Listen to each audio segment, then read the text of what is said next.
Hi friends, कशा आहात सर्वजण? सगळ्या माझ्या गोडताईंना आणि मैत्रिणींना नमस्कार. आता थोडीशी थंडी चालू झाली इकडे पण.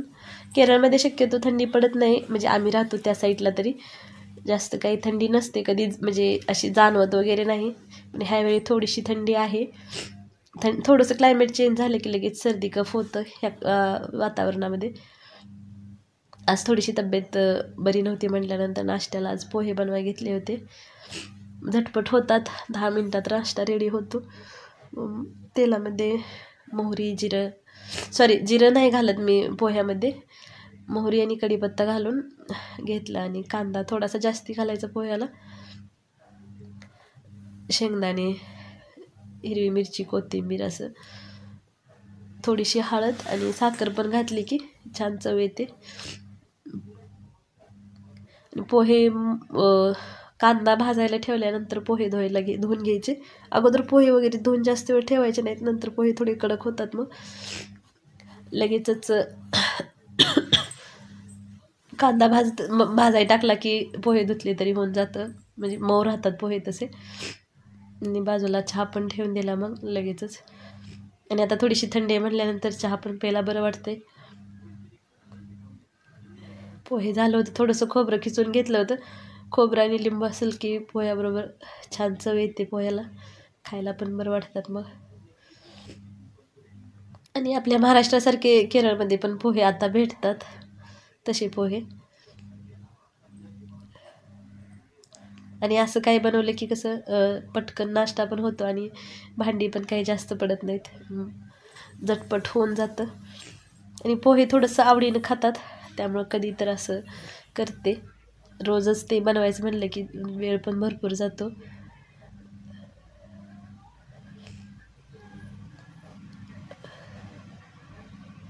मुलांना पण पोह्यासोबत चहा आवडतो. आता नाश्ता झाला होता, नाश्ता आवरून झाला की लगेचच मला 4 टॉप द्यायचे होते अर्जंटमध्ये फिटिंग करून. त्यामुळं मग मी ते फिटिंग करायला घेतली अगोदर. बाकी काम तसंच ठेवलं. असं काही अर्जंट आलं की मग बाकी काम ठेवावं लागतं आणि मगच ते करून द्यायला लागतं. आज म्हणलं होतं आज काही बसायचंच नाही मशीनवर, पण हे टॉप आले होते म्हणल्यानंतर परत बाकी बाजूला ठेवलं आणि परत शिवायला घेतलं. कारण शेजारच्याच ताई आहेत, त्या जाणार होत्या. आता बरे 2-3 महिने झाले इथेच होत्या माहेरी, प्रेग्नेंट आहेत त्याच्यामुळं. मग आता जायच्या होत्या म्हणल्यानंतर टॉप घेतलं होतं. मग म्हणल्या फिटिंग करून दे. शोल्डर वगैरे स्लीव वगैरे काही कमी करायच्या नव्हत्या, फक्त शेप द्यायचा होता. थोडे जास्तच लूज होते आणि मापाचा वगैरे टॉप काही दिला नव्हता. आमच्या दोघीचं माप एकच येते म्हटल्या, तुझ्या ह्यानंच करून घे. आणि नंतर आता प्रेग्नेन्सीत कसं नंतर वेट वाढतच जातं, त्यामुळं बऱ्यापैकी लूजच ठेवायला सांगितलं होतं. अगोदर सगळ्याला खुणा करून घेतल्या अशा माप हे करून. मग एकदम पटकन बसलं की मशीनवर एकसंग सगळंच होऊन जातं. आणि रेडीमेड टॉपला कसं एकच स्टिच असते, मग नंतर त्या ओपन होतात स्टिच. त्यामुळं मग अशा डबल स्टिच घातले की परत ओपन होत नाहीत मग त्या. नंतर एक मॅक्सी पण होती, ती पण हे करून घेतली. मॅक्सी जरी असली तरी ते असं म्हणजे व्यवस्थित फिटिंग करूनच घालतात, असं जास्त लूज वगैरे नाही आवडत त्यांना. आणि कॉटनचे वापरतात जास्त, कॉटनमधून गरम होत नाही. इकडे कसं गरमी जास्त राहते ना, त्याच्यामुळं मग ते कॉटनच्या कपड्यातून कसं गरम जास्त होत नाही म्हटल्यानंतर कॉटनचे जास्त वापरतात. आणि इकडं कसं असतं, ड्रेस आणि नाईटी असं हे लग्न झाले किंवा आता म्हणजे हे वय झाले असं काही नसते. म्हणजे बऱ्याचशाच ज्या आहेत ना वयस्कर, त्या पण ना मॅक्सीच घालतात घरातून, कारण त्यातच कम्फर्टेबल वाटतं म्हणते ती. असं साडी वगैरे जास्त कोण घालत नाहीत. बाहेर जाताना ड्रेस घालतात आणि घरातून मॅक्सीच घालतात. पण कॉटनचं जास्त वापरतात कपडे. साडी पण जरी असेल तर कॉटन साडी घालतात, पण घरातून शक्यतो असं हेच घालतात, मॅक्सीच घालतात. हाईट थोडीशी कमी करायची होती मॅक्सीची, कारण कॉटन परत धुतल्यानंतर 2-3 वेळा धुतलं तर ते बऱ्यापैकी हाईट म्हणजे कमी होते, त्यामुळे थोडंसंच हे करायचं होतं, कमी करायला घेतली तरी बास होत होती. जास्त हाईट असेल तर मग खालून कट करून टाकते आणि थोडंसं असेल तर मग फोल्ड करून घेते. आता मग सगळ्या खुणा वगैरे करून झाल्या होत्या म्हणल्यानंतर मग शिवायला बसले.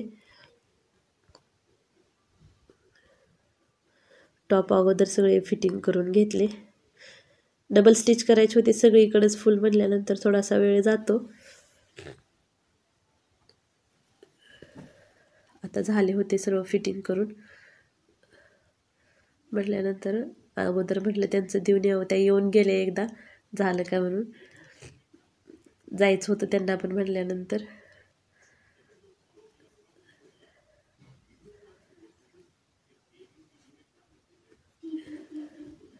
फिटिंग करून झालं की मग देऊन आले अगोदर त्यांचं आणि मग नंतर मी स्वयंपाकाला घेणार होते, कारण बाकी कामे अजून तशीच होती सगळी. पण ज्यावेळी म्हटलं ना आज काही शिवाय बसायचं नाही, आज हे करायचं नाही, त्यावेळी बरोबर असं काहीतरी अर्जंटमध्ये येतं. मग असं आलं की ते करावंच लागतं.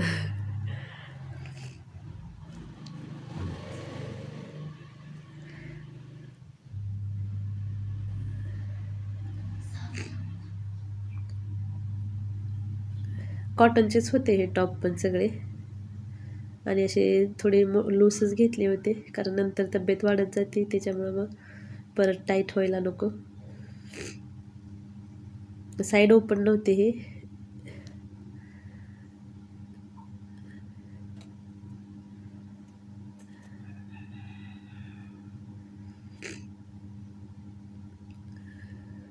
आज सर्दीमुळे आवाज व्यवस्थित निघणं झालाय जास्तच.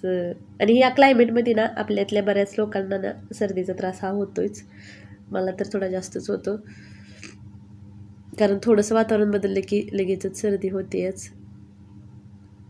क्लायमेट सूट होत नाही हे, म्हणजे ॲलर्जीचं आहे. डॉक्टर असं म्हणतात की तुम्हाला ॲलर्जीचं आहे. गावी गेले की तसं काही होत नाही, पण इथे असलं की होतं.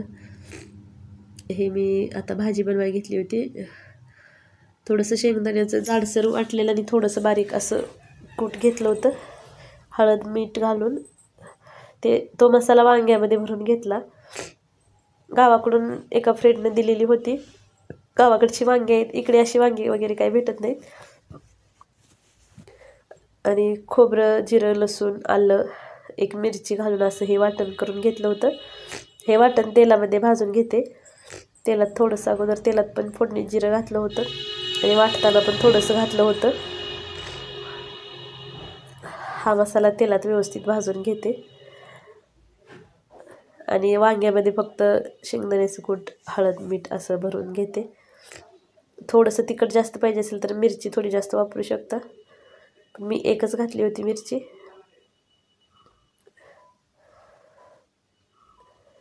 हा मसाला व्यवस्थित अगोदर भाजून घेते आणि मग नंतर वांगी घालून घेते. थोडीशी हळद वांग्यात भरताना पण घातली होती आणि वरून पण थोडीशी घातली. हे वांगी जास्त घेतली ना, मोठी होती आणि मुलांना जास्त वांगी आवडत नाही, त्याचा रस्सा फक्त आवडतो, त्याच्यामुळे मी वांगी 2-3च घेतली होती. बारीक वांगी असली तरी आणखी छान लागते भाजी, पण अगदी बारीक अशी नव्हती, थोडी मोठी होती.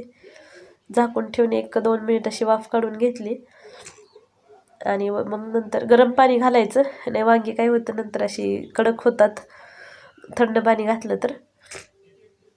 गरम पाणी घातले की मग पटकन शिजले जातात, जास्त वेळ लागत नाही शिजायला. आणि मग वरून पाणी घालून थोड्या वेळ 5 ते 10 मिनिटात शिजतात. वांगी बऱ्यापैकी भाजली होती. थंड पाणी घातलं की काय होतं मग अशी हे होतात, कडक होतात वांगी, शिजत नाहीत पटकन. आता थोडीशी अशी दिसते ग्रेव्ही, नंतर थंड झाल्यानंतर आणखी हे येतं, घट्टपणा येतो त्याला. वरून थोडीशी कोथिंबीर घालून घेतली आणि आता बघू शकता तुम्ही छान असं टेक्स्चर आले भाजीला. भातासोबत, भाकरीसोबत, चपातीसोबत. भाकरीसोबत सगळ्यात जास्त छान लागतं, मला भाकरीसोबत जास्त आवडतं, पण मी आता फक्त भातच बनवला होता. असा संपवला आजचा दिवस. चला तर मग भेटू नंतर एका व्हिडिओमध्ये. सगळ्यांना श्री स्वामी